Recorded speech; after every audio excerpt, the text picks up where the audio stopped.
The Lunaverse by Rainbow Double Dash, Episode 16, The Hero of Oaton by That Guy Vex. Chapter 12, Epilogue, A Promise to a Villain. Trixie watched Luna as the alicorn stood outside looking the window into Oaton's village square. Trixie was done resting in her guest bed at Mayor Sheep's home, and had spent much of her recovery time telling the full story of events to the princess, while Luna listened with only occasional questions here and there for clarification. Luna's features were hard to read. Trixie had seen a wide spectrum of emotions on her mentor over the years of her often rocky apprenticeship, from wry amusement to racy fury, and more recently, with the return of Corona, even fear. However, the dark alicorn could mask her emotions with an effectiveness that Trixie was jealous of. Trixie couldn't gauge just what Luna was thinking, having finished telling the last of the story. "I have rarely heard of a more tangled tale of events," Luna said, turning from the window, "nor as traveling. To think we missed one." Trixie, who was sitting up in her bed, working some feeling back into her limbs, asked, "Is this where you explain to me what, in the name of, well, you, that shrine was about?" Princess's wings ruffled slightly, her mask dropping to show the clear distaste she had for the topic. "Long ago, the ponies of this realm were ruled by a horrible being, a creature from the darkest of places. His name is best left forgotten, for he was a spoiler of the pony spirit. He loved nothing more than to aspire the worst traits in others, and revel in the tyranny he created. When my sister and I encountered his wretched empire, we worked together with the ponies he oppressed to defeat him and banish him to Tartarus. However, he left part his spirit in a bid to create more like himself, that would grow in power and potentially free him from his prison. Celestia and I thought we purged all such shrines from the realm, but it seems we had missed one, and in all these centuries, I'm amazed it remained dormant for so long." Trixie groaned. "Ugh! What? So you're not even going to tell me the name of the thing I held banished? I can't just keep calling it the Whisper or whatever." "Whisper? A strange choice of names. Put it from your mind, Trixie. Do not give such things power by naming them. Suffice it to say, it is best left forgotten. If you truly wish to know, study more. There are only so many tyrannical times where ponies were ruled by an evil being after all," said Luna with a wry little smile that Trixie knew, and often found quite annoying. Soon, that smile turned genuinely soft and proud. "You did well. To face even a fragment of such a being, and see it banished from our world, is no small feat. More impressive is the lengths that you went for this small village." Trixie felt heat rush from her face, not really all that used to praise from Luna. "I was hardly the only one," she found herself saying, much to her shock. Normally, she drank in praise when offered, but right now, after all she and her friends had gone through, she wasn't feeling the need to bask. "Every pony else did as much, or more. Oaton's standing because a lot of ponies were working together. They didn't need a hero. They saved themselves." "Perhaps," said Luna, giving Trixie a curious look. Then her tone became more serious. "In any case, there remains much to do concerning Oaton and the ponies involved in these events. If I am to take this tale at face value, I have a number of ponies on my hooves who have committed grave crimes, despite their heroic actions in saving this village." Trixie, straightening her limbs, reluctantly left the comfortable bed behind and hopped out, giving Trixie a reassuring nod as the alicorn looked at Trixie with concern. She was still a bit wobbly on her legs, but she felt leagues better than she had in some time. "Been thinking about that. Lucky for us, Equestria's legal system is flexible." Luna's frown was like a cloud passing over the moon.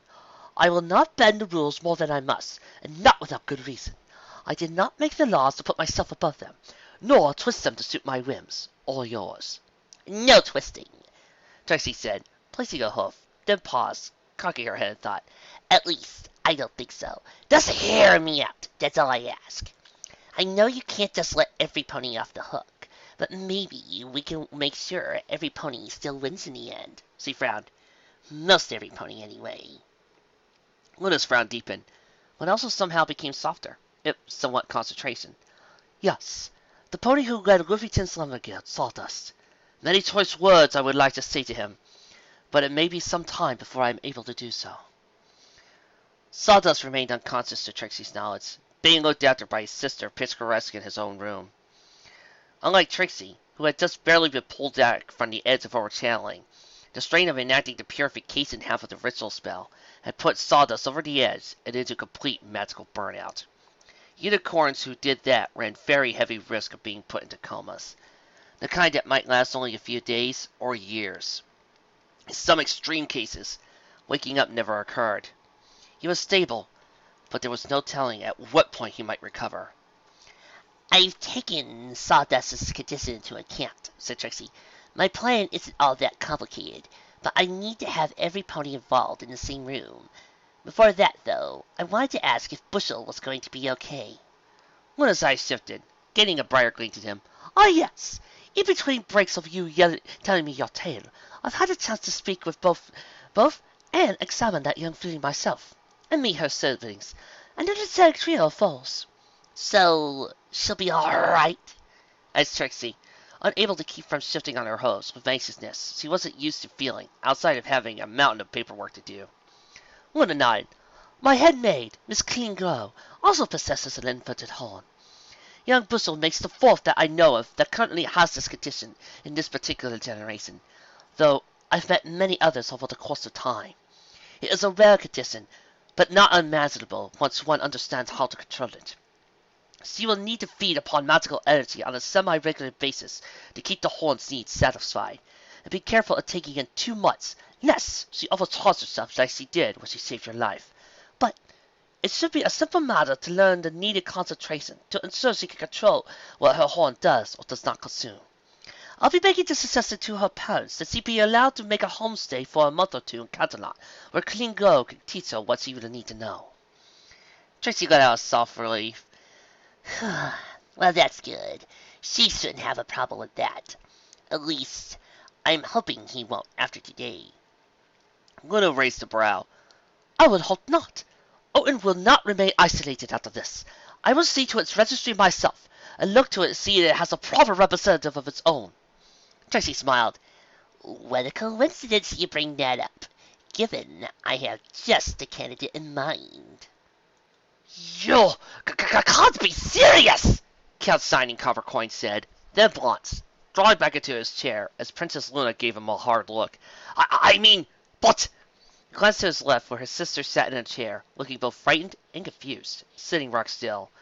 She was cleaned up a bit from the previous day, though remained unclothed, and just had her mane and tail brushed. "The TARDIS cannot be the representative of Oaton!" Count Signing said, trying to sound more confident about it than he looked. Trixie smiled. "I don't see why not. The Coppercoin family are the protectors of this providence, and Oaton requires a representative of the Night Court to see that its needs and concerns have a voice, and that the Night Court has a pony to be its voice in turn among the community. Normally, this position could be held by another, but Harness's unique situation makes her ideally suited. She already knows this area well, and is in a position where she needs to serve a term of community service for endangering the lives of Oaton citizens. On top of that, with part of the forest being considered for being turned into a wildlife preserve, there are few ponies as well suited as Harness to the task of also acting as a warden." "But she has responsibilities back home with her family," said Count Shining, both striking the table, then jumped a bit at his own accents. Next to him, on the opposite side from Tarnist, Charlie leaned in and patted him on the back. "Shiny, relax, before you pop something in your head. Trixie's idea isn't a bad one, assuming, Tarn, that you're feeling up to it." Tarnist seemed to calm down a bit at hearing Cheerilee's voice, gulping the way the Princess Luna stared at her. "Oh, I don't know. How much choice do I really have? It's this or jail, isn't it?" Luna closed her eyes. "I know your mind was not of your own sound thinking. As such, I am willing to see this matter in a lenient light. Even were you to choose imprisonment over working as Oaton's representative during the duration would be shortened, perhaps a year, and in a low-security facility where you would be allowed visitors. It may even be a peaceful manner in which to recover from your ordeal, as opposed to the challenge of serving Oaton." Thomas's ears lowered. her face a turmoil of thought. But ultimately, she looked over at her brother and cheerily said, I can't hide anymore. I don't know if I'll be any good at it, but I'll do it. I'll be Oaton's representative if they'll have me. All eyes in the room turned to Mayor Sheriff, who remained quietly sitting across the table thus far. He looked at Tarnus with measuring eyes, then turned his gaze to Princess Luna, looking unsure if he should meet her eyes directly or bow before addressing her, but ultimately decided to meet the mortal Alicorn's gaze head on. Ahem! Princess, Owen's been without any contact with your night court for as long as we've been in town. That said, what Trixie here suggested is just a part of a lot of changes that have been coming our way. He paused, then shook his head with a small laugh. A few days ago, I'll never even consider this. None of my ponies would have. Guess things changed. He looked at Trixie.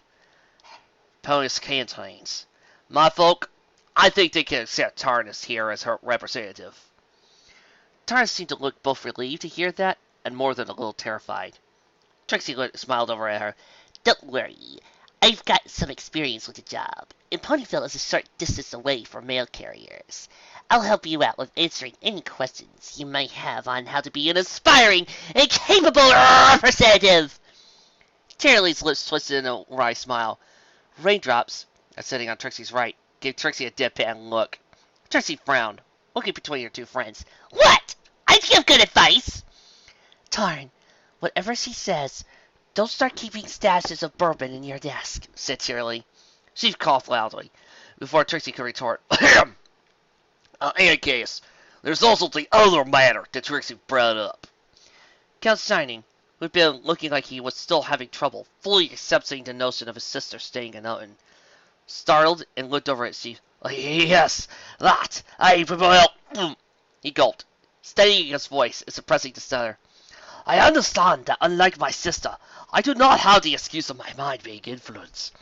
I have endangered the lives of equestrian citizens, participated in illegal smuggling of protected species, and my actions have disrupted the peace. I know I cannot avoid due punishment, and do not intend to. Princess Luna, as a count of your night court, I fully accept responsibility for my actions, and submit to your judgment. Princess Luna carefully examined the blue earth pony before her. Count Shining, looking quite uncomfortable underneath that ancient stare, despite doing his level best to hold himself with dignity.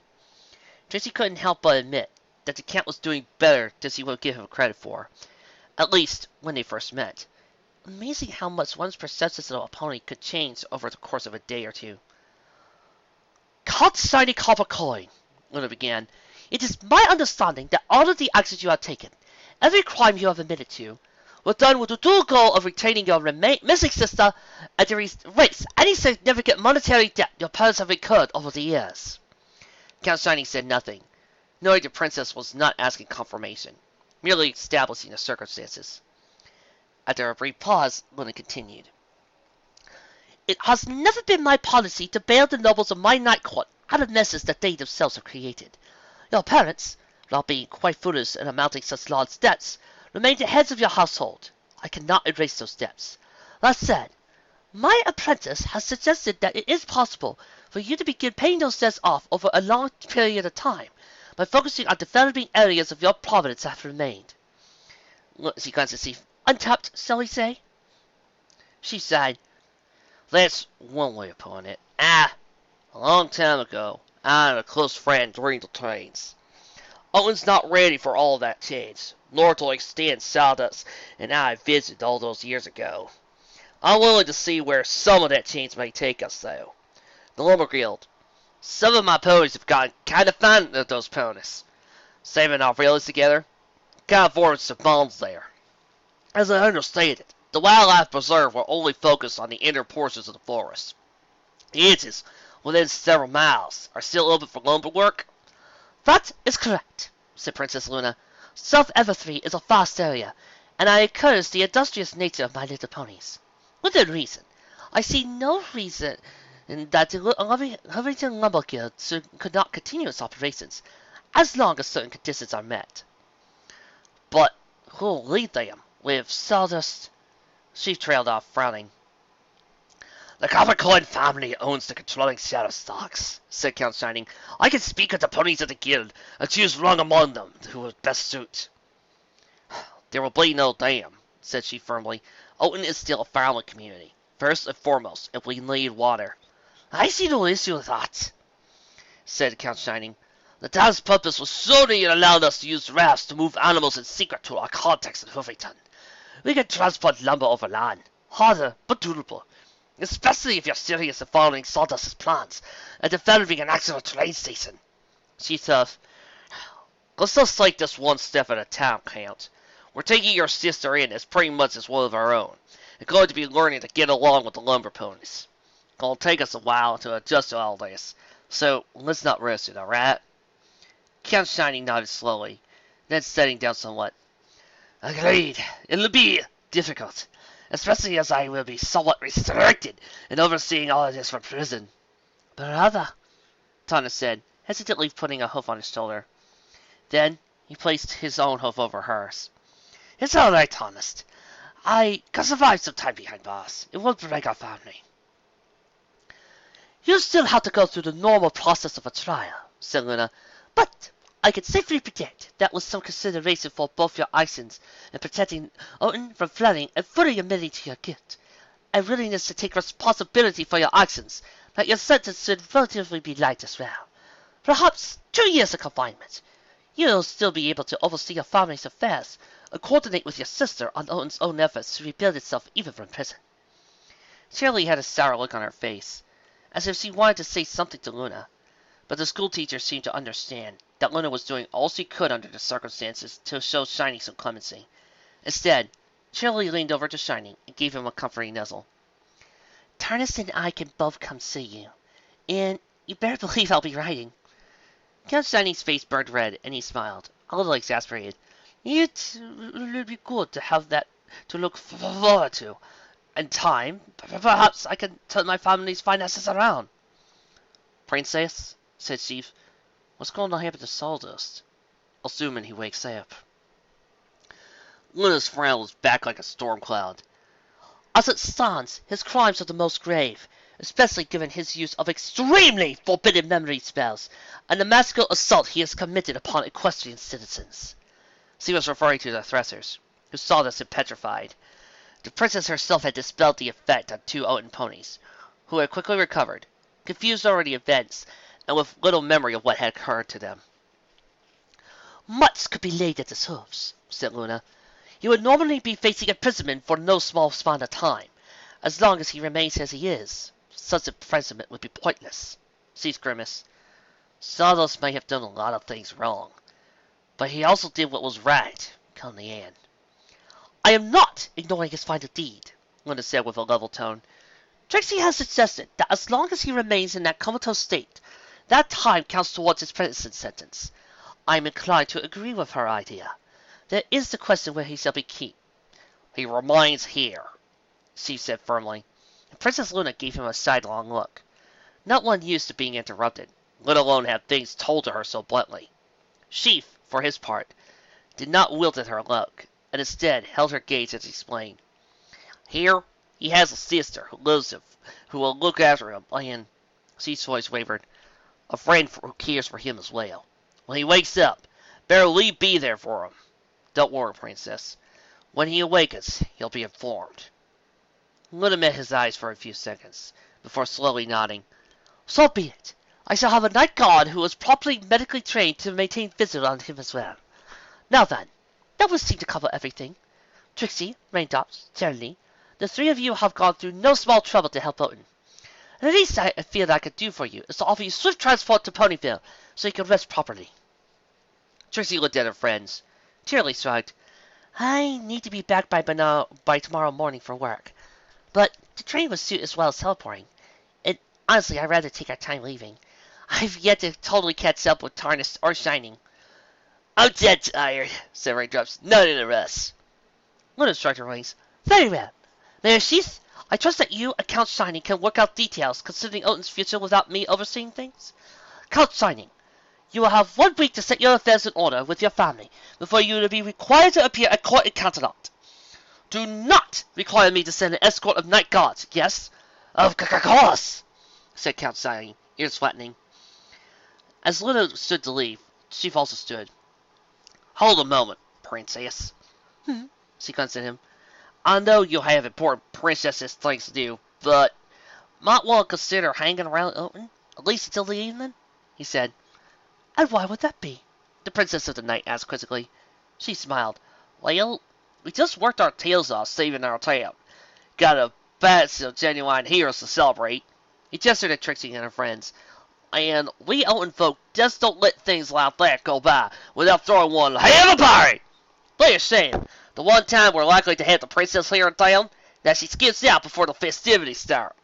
You want us to get comfy being part of Equestria? Best way to do it is to throw down with some dancing and drinking. I avoid drink, said Luna, but smiled. However, dancing, that is a joy to indulge in. I, on the other hoof, am apt less to avoid drink, said Trixie. At Luna's disapproving look, Trixie stuck her nose up and crossed her hose over her chest. Oh, don't give me that look. I've earned a night of being pleasantly buzzed. Cheerilee was grinning, hose wrapped around Tarnished and Shining. It's been way too long since all three of us were together, so neither of you better be thinking of sitting this out. Tarnished was wide-eyed, with her tail twitching nervously, but she smiled at Cheerilee. I wasn't planning on hiding away anywhere. It's just been a long time since I've been around so many ponies. You'll stay close. Of course, Cheerilee said. Count Shining made a small grumbling noise, and one of Cheerilee's ears twitched towards him. What was that, Shining? Nothing! Nothing at all!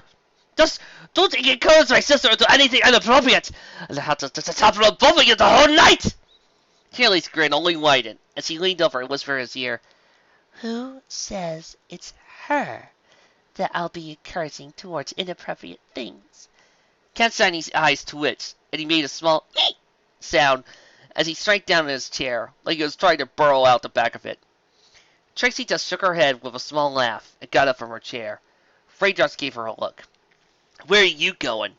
Before the festivities start, I have something I need to do, Trixie said, squaring herself and taking a steadying breath.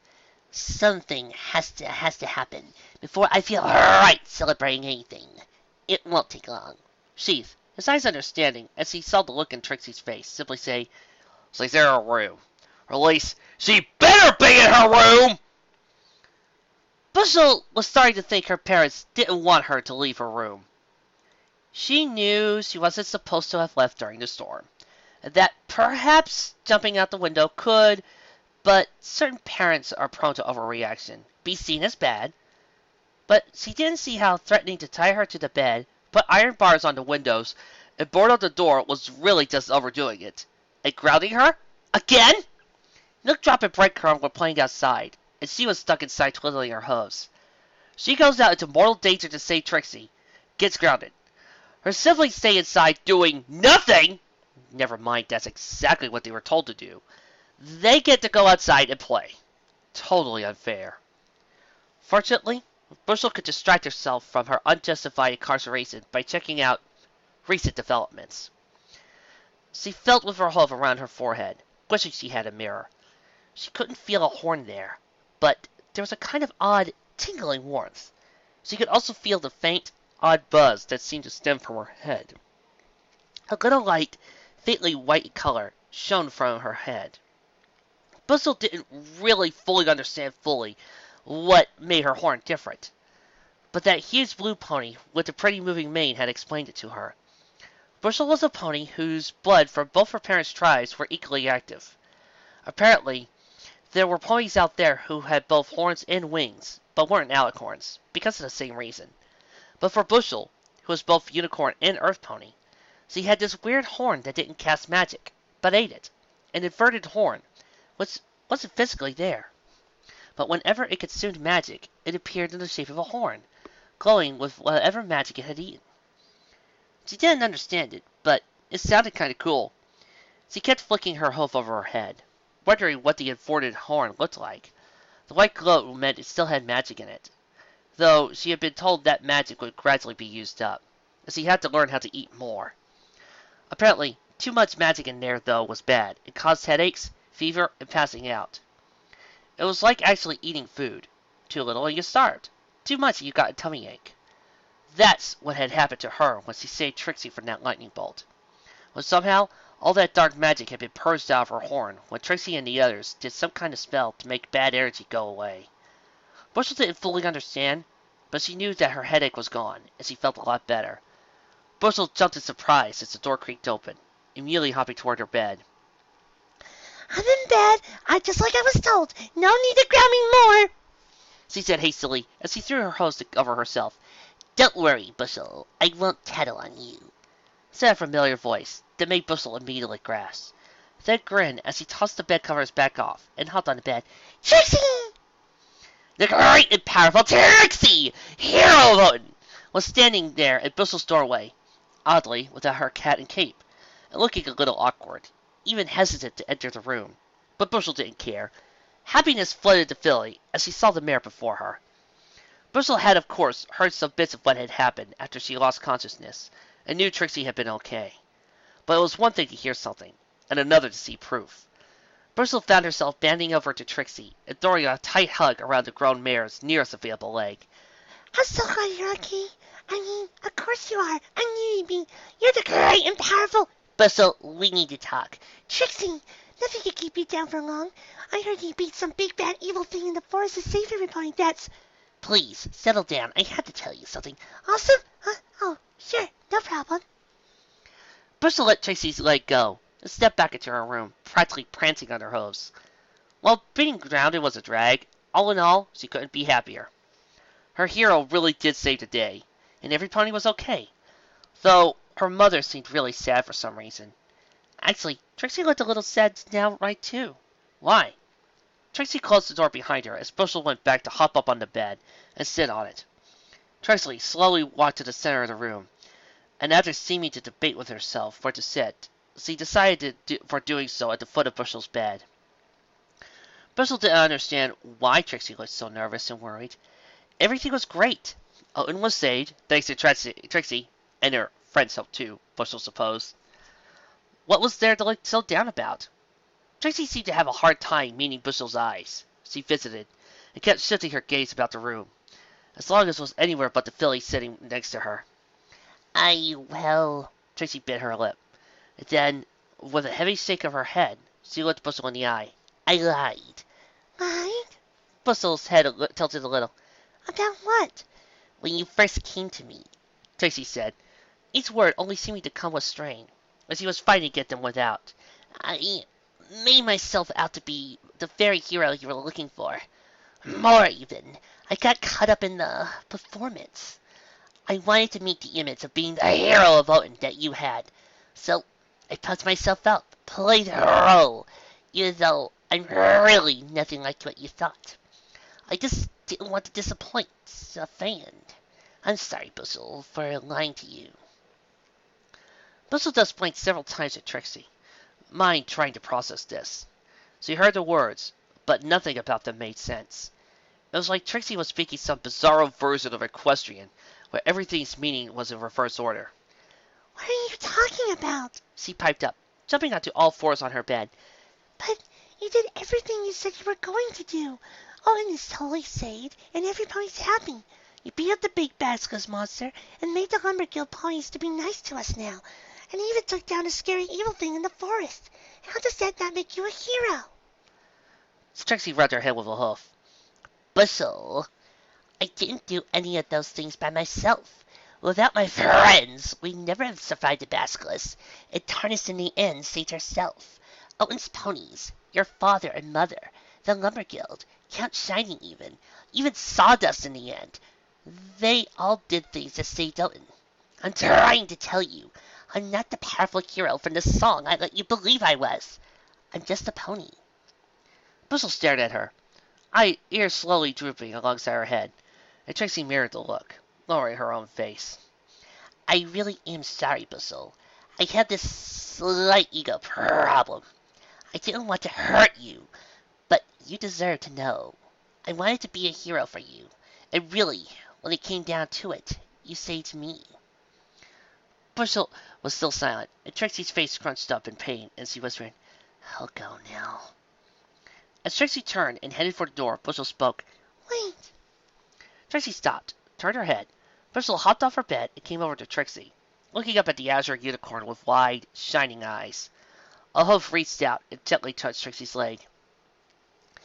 So, yeah, some of the things that you told me were lies? Trixie grimaced, nodding yes. But everything you did since I met you was real. Trixie blinked. Yes? Bushel pulled Trixie's leg close, hugging the other pony. It was real that you promised me you saved Oaton. Then you, Cheerilee, and Raindrops, you came to my home and protected it. Even though a lot of other ponies helped, you still fought to save us when you didn't have to. You saved my mother from being a statue, and saved that crazy mare from being crazy. Oaton is safe. My mom and pa are safe. My brother and sister are safe. And you did that. You kept your promise. Bushel was crying, which was a very uncool thing to do in the filly's opinion, especially in front of Trixie. But maybe it was all right, because Trixie was crying too. Yes. I guess I did, didn't I? Bushel let go of Trixie's leg, and instead jumped onto the mare's back, hugging around her neck. Then this is way better than a song or stories. The real Trixie's better. The real Trixie let me look at her hat and said she'd teach me magic, even though I'm not a unicorn. Trixie was stiff with shock at first, but quickly recovered and leaned her head over and nuzzled Bushel on the cheek. The real Trixie did. So, you still want to learn magic? Bushel nodded her head. Yes, but I need magic now. How can I learn it? Trixie patted her on the head. I told you before, there's more to magic than spells. A light blossomed into Somer's eyes as she smiled. In fact, there's a party in the works, and a party needs a show. Perhaps you'd like to assist me in showing out in my special brand of magic? You people are never going to believe this, but Trixie's song Magic is playing in my head. Evening settled in over the small hamlet of Oaton. The sun started descending its course over Princess Luna's direction, and though she had yet to return to Canterlot, Raindrops wasn't going to question why the princess decided to stick around Oaton for the festivities, but perhaps Luna was just taking the opportunity to spend a relaxing evening away from politics. Raindrops herself wasn't sure how into the party of an idea she was, but she was still feeling drained from the hard flight to Oaton to Canterlot and the stress from returning, and barely making it in time to keep Trixie from overchanneling. Hard not to get into the spirit of things, though, with the sheer infectious exuberance the Oaton ponies celebrated with. Torches had been set up to give plenty of light into the town square, which was the site of dozens of dancing, drinking ponies. Tables hastily erected along the sidelines were lined with food and drink, and even more ponies were conversing and carousing. Lumber Guild ponies mixed with Oaton ponies. The animosity of a generation buried, two groups having fought together as one to save each other. There were perhaps a little tension here and there, but Raindrops, to her satisfaction, saw that anger didn't rule the hearts of these ponies, and many an Oaton stallion danced with a Lumber Guild mare, or vice versa.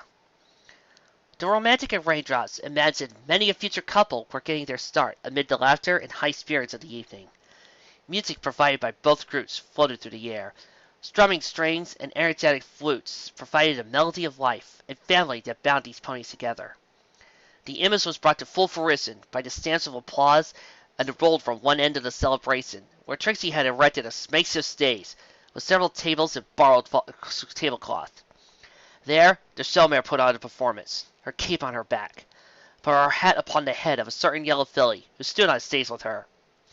Apparently, Bushel had gotten out of grounding, at least for this one evening. Raindrops was worried about Trixie trying to put on a magic show so soon after nearly draining herself, but Trixie was keeping things simple, relying on more actual sleight of hoof, only with a little help from illusion spells. Raindrops sat on one of the side tables, enjoying a bowl of apples and oats, and a small mug of milk. She had to explain she wasn't much into ale to many confused Oaton ponies, and was just enjoying soaking in the atmosphere. She knew Cheerilee was out there in the thick of dancing, taking turns with both Tarnished and the Count. The magenta mare was easy enough to spot, spinning her friends around a crowd of dancing ponies and laughing with them, even if the Count was soon to face jail time, He seemed happy, and Raindrops could only nod in approval. Every pony deserved at least this evening to be happy. And Tarnus still seemed nervous by Raindrop's estimation, but some things could only be overcome with time. Raindrops still didn't know what to make of Trixie's plan to make Tarnus sales representative, not to mention also be some kind of forest warden. Seemed a lot of responsibility to put on a mare who ran away from home and subsequently went crazy. But maybe Raindrops was being too harsh. She was still a little sore at Tarnus for, well, nearly killing her friends. So, a quiet, nervous voice says to Raindrops, you, prefer to staying outside the crowd? Raindrops turned to see the rust-colored unicorn guardsmare of the copper coins, cut and dry, standing next to her. Cut and dry wasn't wearing her chainmail armor or sword, but still had the blue tabard with a copper coin red fish on it. She apparently combed her black mane and tail, and looked quite a bit better than the haggard look she had when Raindrops had briefly seen her after they made it out of the forest. I guess, Raindrops said, shrugging. Not bursting with energy. That flight took a lot out of me. Thanks, by the way. Without your spell, I never would have made it in time.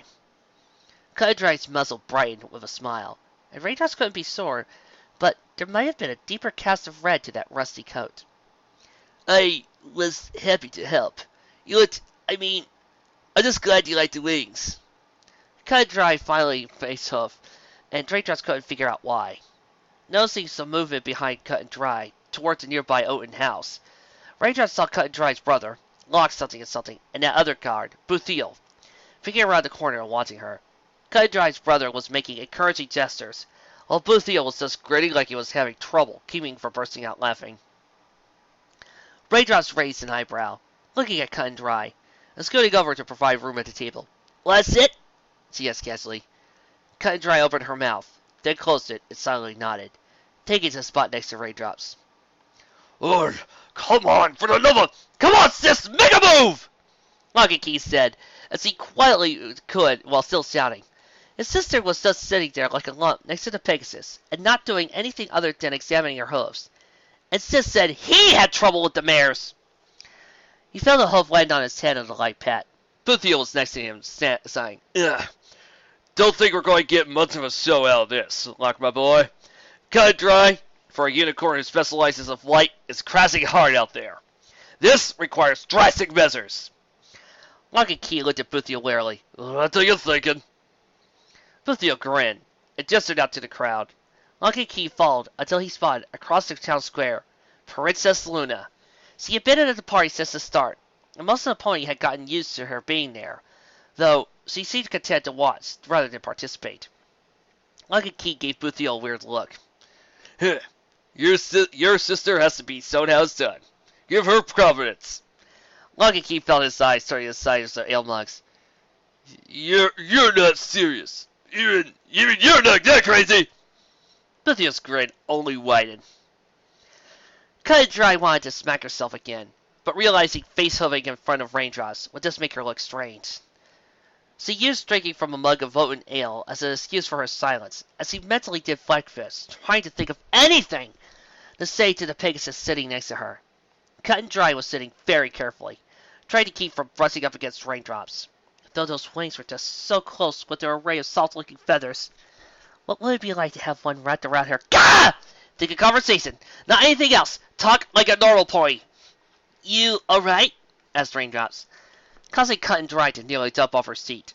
Garsmere turned, forcing a normal laugh that probably sounded anything but.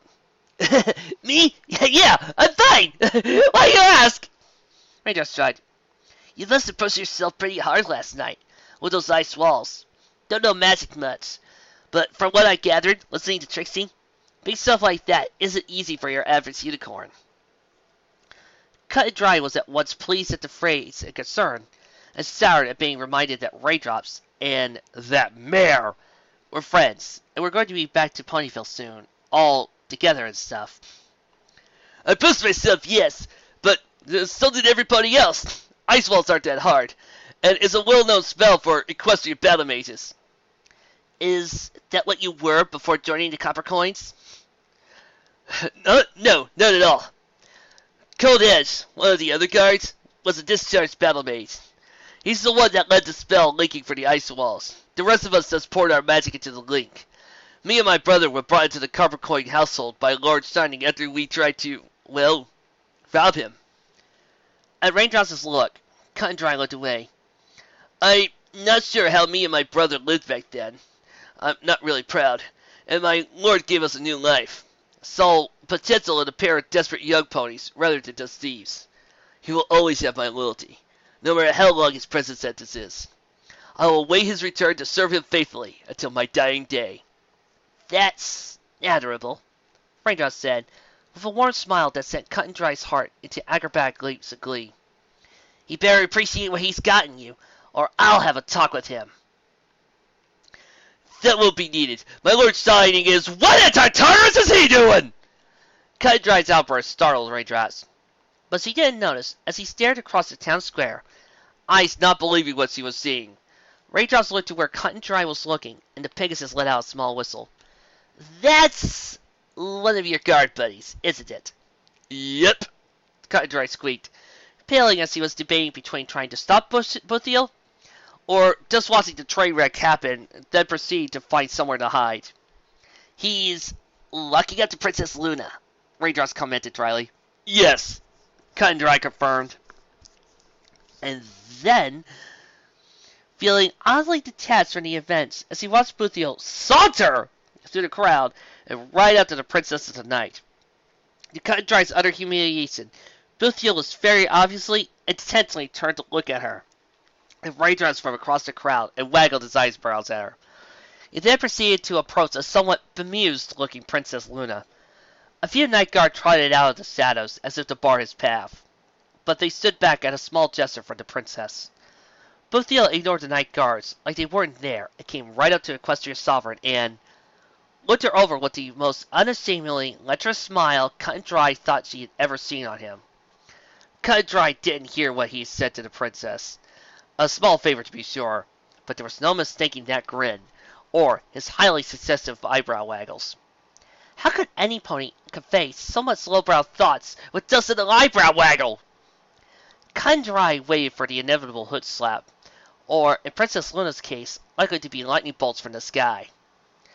Princess Luna, however, neither smote the lecherous pony before her with a smack across the face or bolts of magic. Instead, with that same slightly bemused look on her face and a small, playful half-smile, she leaned in and whispered something to Buthiel's ear. Buthiel's entire body went rigid, his eyes growing whiter than the moon in the sky, and his entire body went glowing red from tail to tip to the end of his snout. Princess Luna's laugh echoed across the party, and the unicorn stood from where she was sitting, and proceeded out to join the dancing, her tail giving a playful flick at Buthiel's nose when she went past him. Buthiel, for his part, took several minutes to recover, and upon doing so, very stiffly walked over to where Raindrops and Cut and Dry were sitting. What was that all about? Cut and Dry asked. Don't you have any shame hitting on the princess? Raindrops just cocked her head. What did she say? Buthiel just sat next to them, seemingly in a daze, grabbing the nearest mug of ale and downed it in one gulp, staring out into the crowd where the princess danced among Oaton and Lumber Guild ponies. That mare has a smutty mind, he said, with wonder in his voice, as if he had just found 1,000,000 bits under his bed. Buthiel seemed so stunned that Cut and Dry somehow doubted she'd get much more out of him, but, well, if he had the guts to approach the princess of all ponies. Raindrops, Cut and Dry said, I do suppose you like to go join dancing with me? Raindrops looked at her for a second, then paused off her own mug of milk and wiped her chin with a grin.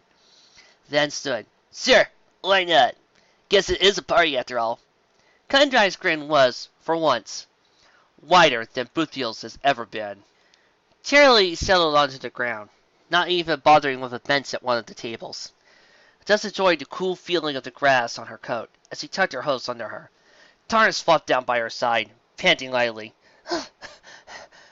Oh, it's been years since I've done that, Tarnus said, looking at the crowd of ponies that still danced wildly amid the town square, the music only increasing in tempo as the evening wore on. Cheerilee smiled, seeing Princess Luna finally in the spirit of things, most of the Oaton ponies not seeming to treat the alicorn any differently than any other pony that swung about the gyrating crowd of dancers. "With it already, Tarn?" Cheerilee asked with a smile, and her friend punched her lightly on the shoulder.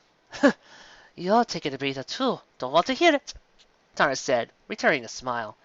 Cheerilee leaned against her friend, and after a moment, Tarn's smile faded a bit as he looked about the town. Oaton was such a small village, but with the Lumber Guild ponies sticking around, how fast would it grow? Cheerilee could imagine her friend's thoughts were returning toward the very uncertain future. "You'll be okay, Tarn," she said, rubbing her friend's cheek with her nose. "It will be hard, but I'll always be nearby. Ponyville is just a short train ride away." "I know. It's just so much, so fast. Yesterday I was full of anger, wanting to hurt so many. Now it's like I woke up from a fever dream, only to find myself in a very unfamiliar place. If you and Shiny want to hear, I'd be already running away again. Shining, I wish he didn't have to go." Cheerilee sighed, putting a hoof onto Tarnis's shoulder and drawing her close. "He'll be out before you know it. Then we'll have ourselves a night on the town in our old stomping grounds in Fluffyton. Get him to do some proper bar harping." "I'd like that," Tarnis said, leaning into Cheerilee. The two friends enjoying the comfort of each other's presence. Then Tarnis poked up. "Where is Shining anyway?" Cheerilee's smile turned devilishly coy as he pointed him out at the crowd, being dragged out of the dance area toward one of the many drink tables strewn by a white mare.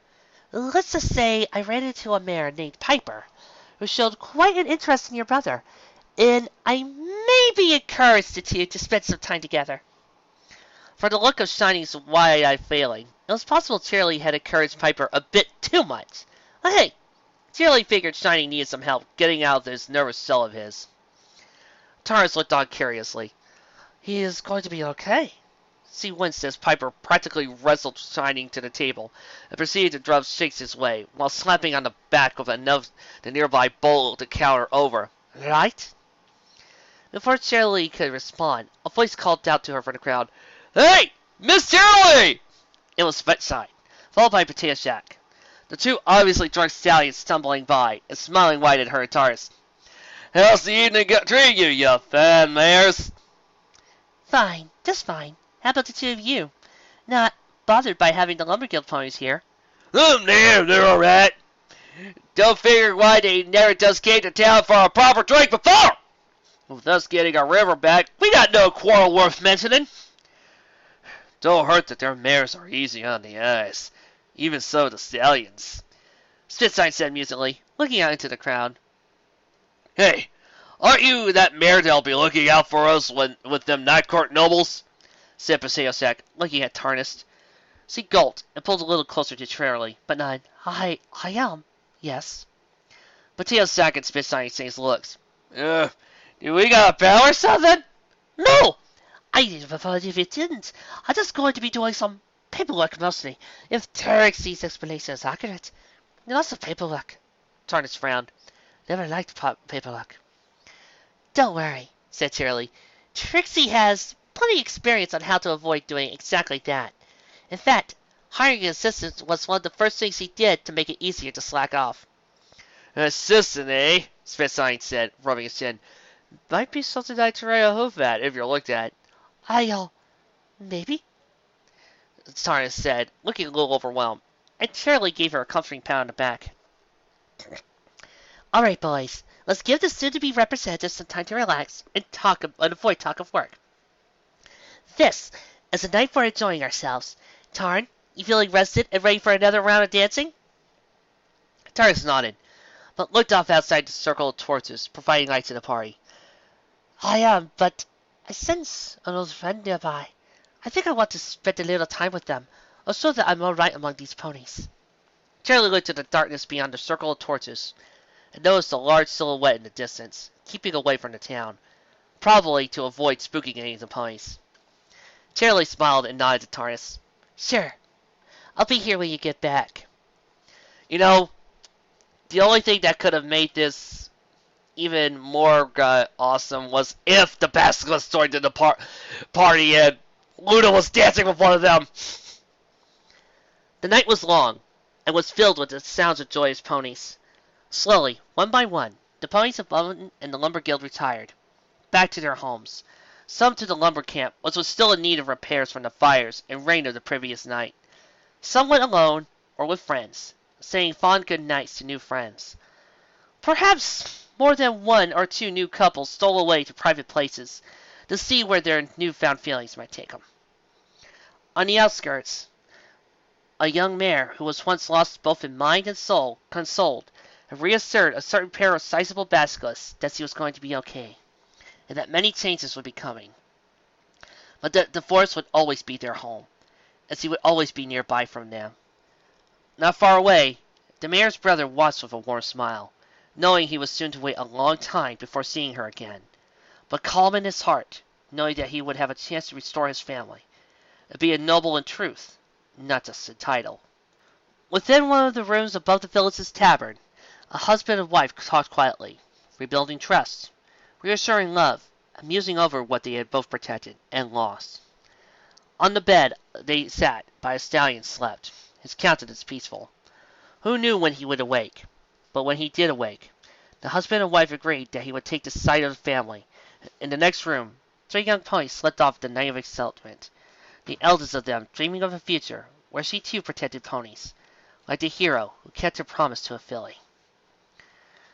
Back in the town square, a tired but exuberant show mare rested with her 2 friends, the 3 of them looking up to a night sky full of stars. I have class tomorrow morning, Cheerilee said with a yawn. Maybe I should get somebody to substitute, just for one day. Raindrops rubbed her eyes. We all ought to be in bed. Gotta catch the train early tomorrow. Maybe we should have taken the princess's offer to teleport us. Trixie grimaced, rubbing at her horn. Ugh, we'll manage. She had to return to Canterlot, then get back north to the Griffin Kingdoms. Political duties never cease when you're at the top. I'm surprised she took this long to enjoy the party tonight. Though her rapid departure might have something to do with that oaf googly eyeing her the entire time. Raindrops chuckled. I think the princess can more than handle that buck on her own. Trixie's grimace deepened as she shook her head. Bad idiots! Get out! Cheerilee drew in a soft breath and let it out slowly, looking out over the now quiet village. We really did it, didn't we, girls? Only took an excessive investigation, battling giant monsters, and facing down a piece of an ancient evil spirit, said Raindrops, giving out a tired sigh. I can think of worse ways to spend a weekend, said Cheerilee. Raindrops looked over at Trixie. Hey, Bristle will be all right after we leave. Trixie nodded. Luna assured me Bushel would be shown how to control her horn, so it won't be a problem. She smiled and adjusted her hat. Besides, I'll be seeing her once a month anyway. Her parents have agreed to allow her to come to Ponyville 1 weekend a month, and I'll be teaching her stage magic. She has a real flair, and has already chosen a stage name. The beautiful and brilliant Bushel! Raindrops shook her head. That's just what we need. You corrupting the youth of Equestria. I don't know what you're talking about. I am the perfect role model for today's youth, the tall mare said, nose in the air, then laughed and said more seriously, Thank you, both of you, for everything. Cheerilee and Raindrops both shared a look, and then smiled at their friend. As Trixie was embraced by her 2 friends, she felt all her concerns and worries stripped away. There were many threats and challenges to come. Greengrass's machinations, Corona's wrath. Let them come. Trixie Lulamoon knew that ponies were stronger than the things that tried to break them apart. She'd seen it with her own eyes. Heroes aren't the ones who stand above others. Heroes are the ones who stand beside others. The end. Cue the end credits music! There are quite a few episodes when it comes to your favorite franchises that when you want somebody to watch the show and find out why you love it, you say, here, watch this episode. You'll understand why. A lot of times they aren't the opening episodes, but something that you feel perfectly encapsulates what you love about each episode. For My Little Pony, it's usually either Sonic Rain Boom or Cutie Mark Chronicles. For Star Trek, it's Mirror Mirror or All Good Things. For Doctor Who, it's usually Dalek or Blink. And for Babylon 5, it's pick an episode. Same goes for Quantum Leap. For Gargoyles, it could be City of Stone. For me, it's this episode all the way through. This thing, it's a brilliant, well-made episode. It's a great one. Well written. The plot perfectly paced. The story engaging. My only complaints they seem like minor nitpicks, really. One is that I kind of wish that Lyra, Ditsy, and Carrot Top had joined in. But considering the fact that Lyra, Ditsy, and Carrot Top just had a few good episodes dedicated to themselves, where we got to see some awesome bits of their character, I think they needed a break. And second, yeah, there were quite a few spelling and grammatical errors here that kind of caused me to slip up. One of these days, I gotta point out some of my more favorite bloopers that I did. But beyond that, this is a great episode.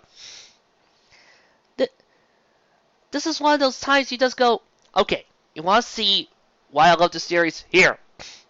It's like telling people, okay, you skip the first 30 episodes of One Piece, watch Arlo Park. That's what this episode is to me. It's the introduction one. It's just so great. It leads you to think, why do people start off with Boast Busted or Longest Day, Longest Night when you can just start reading this story and you'll get why it's awesome, and then you'll be hooked. That's what this episode does to me. I guess if this wasn't a Lunaverse episode, I can guarantee you it'd probably be very high on my list of favorite fanfics. And considering the fact that I have over 1,000 on my library, over 1,500 on my favorites library, yeah, it's kind of like that. And what's not to love about this episode? As I said, the plot is really good and engaging. The twists are perfectly built up and are what a twist should be. Where you look back and go, oh, now I see, now I get it, so that makes sense. And brilliantly are revealed. The tension with every scene, every time we see the characters sneaking in or start maneuvering themselves, is brought out beautifully. Or finding out the secrets are exposed and explained in such a way that you don't feel like going, that doesn't make any sense. And, the characters. As much as this was Trixie's story, I feel like this was also a great episode for Cheerilee.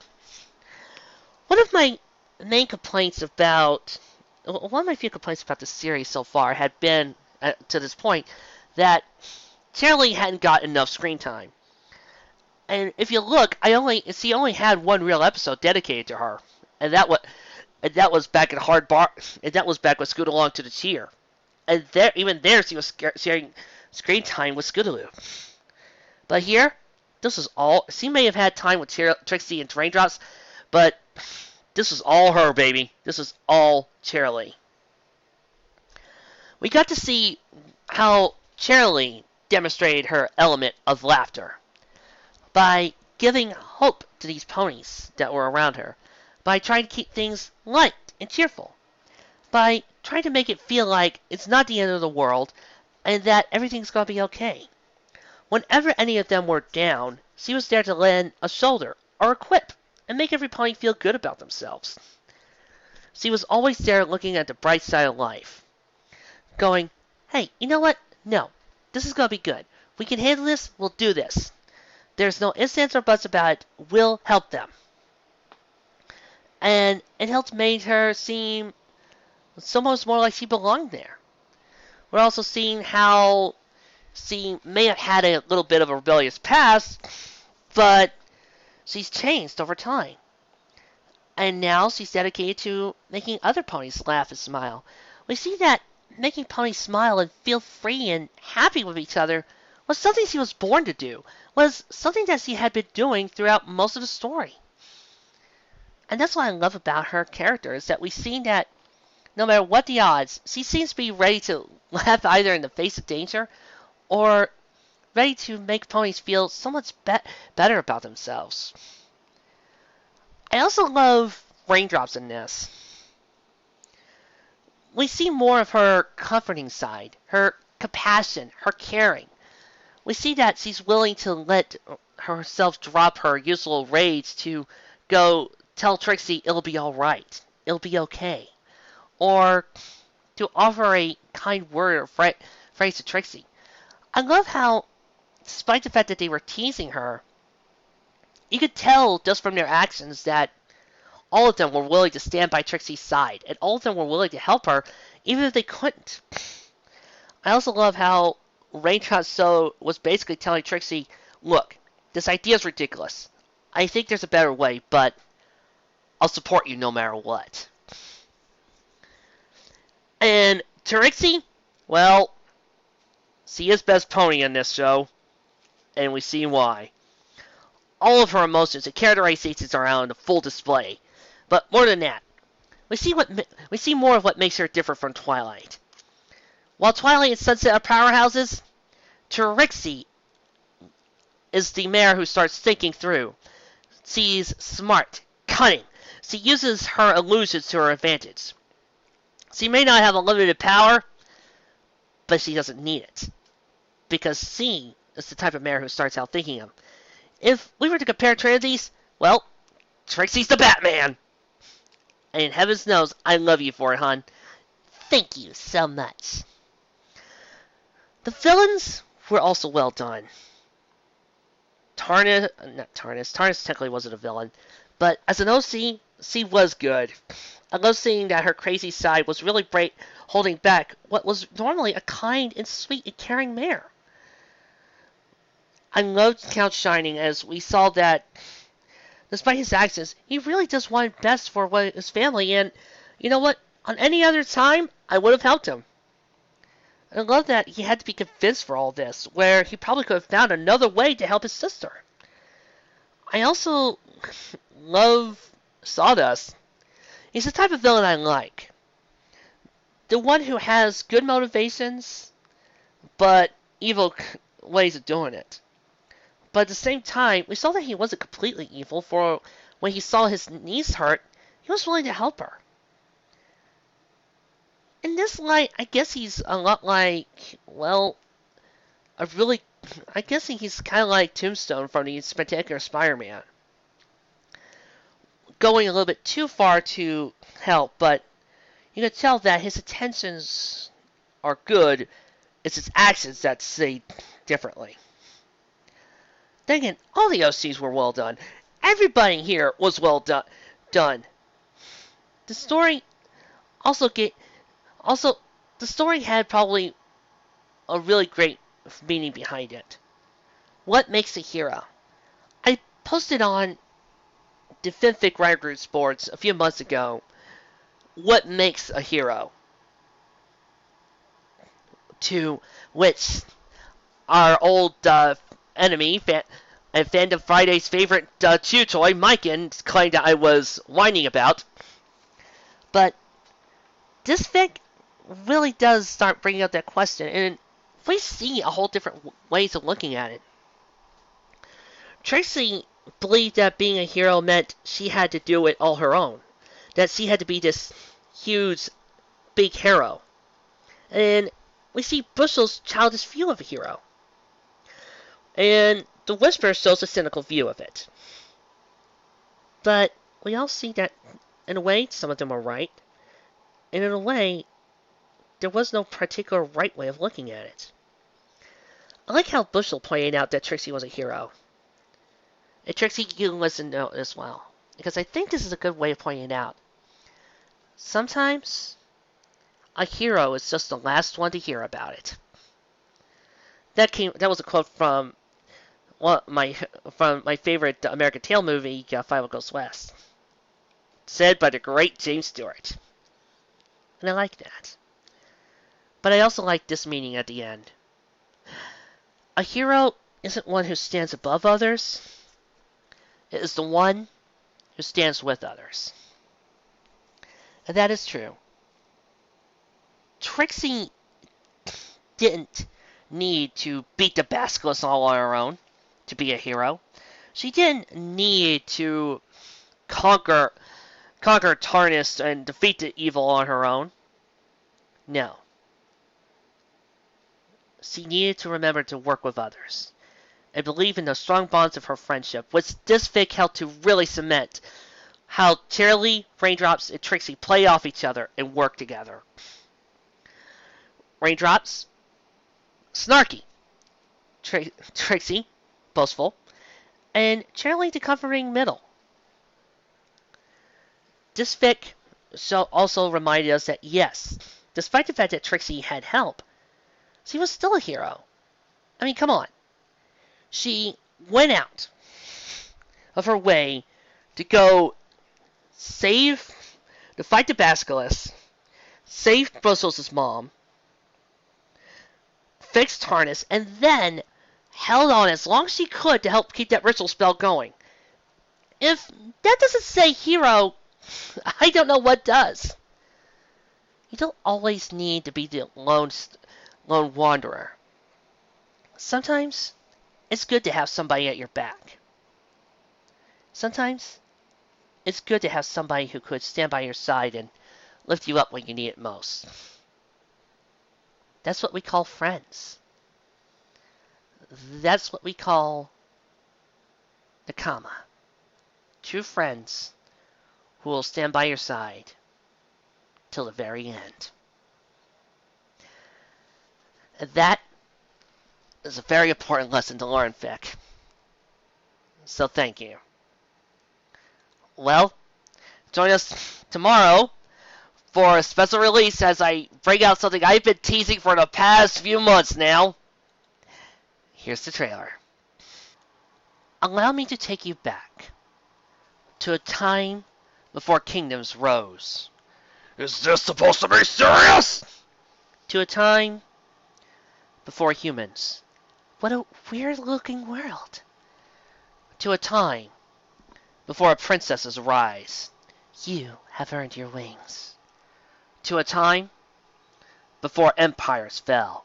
Crystals. To before a wedding. I have defeated the great Princess Celestia! Before chaos. Only a matter of time before I play the game and I win. To a time, to a little unicorn who was just about to learn the meaning of friendship. The elements of harmony. I'm sure I've heard those somewhere. To see once again an honest handshake. Well, I'll say you're already part of the family. A loyal heart. Rainbow Dash, fastest flyer in all Equestria. A generous spirit. Oh, we are going to be the best of friends, you and I. A kind smile. Oh, I was Fluttershy. And the rousing laughter of friends. Were you surprised? Were you, huh? Join us as we go back to the beginning. Back to friendship. As we present The Elements of Friendship, Book 1, Harmony.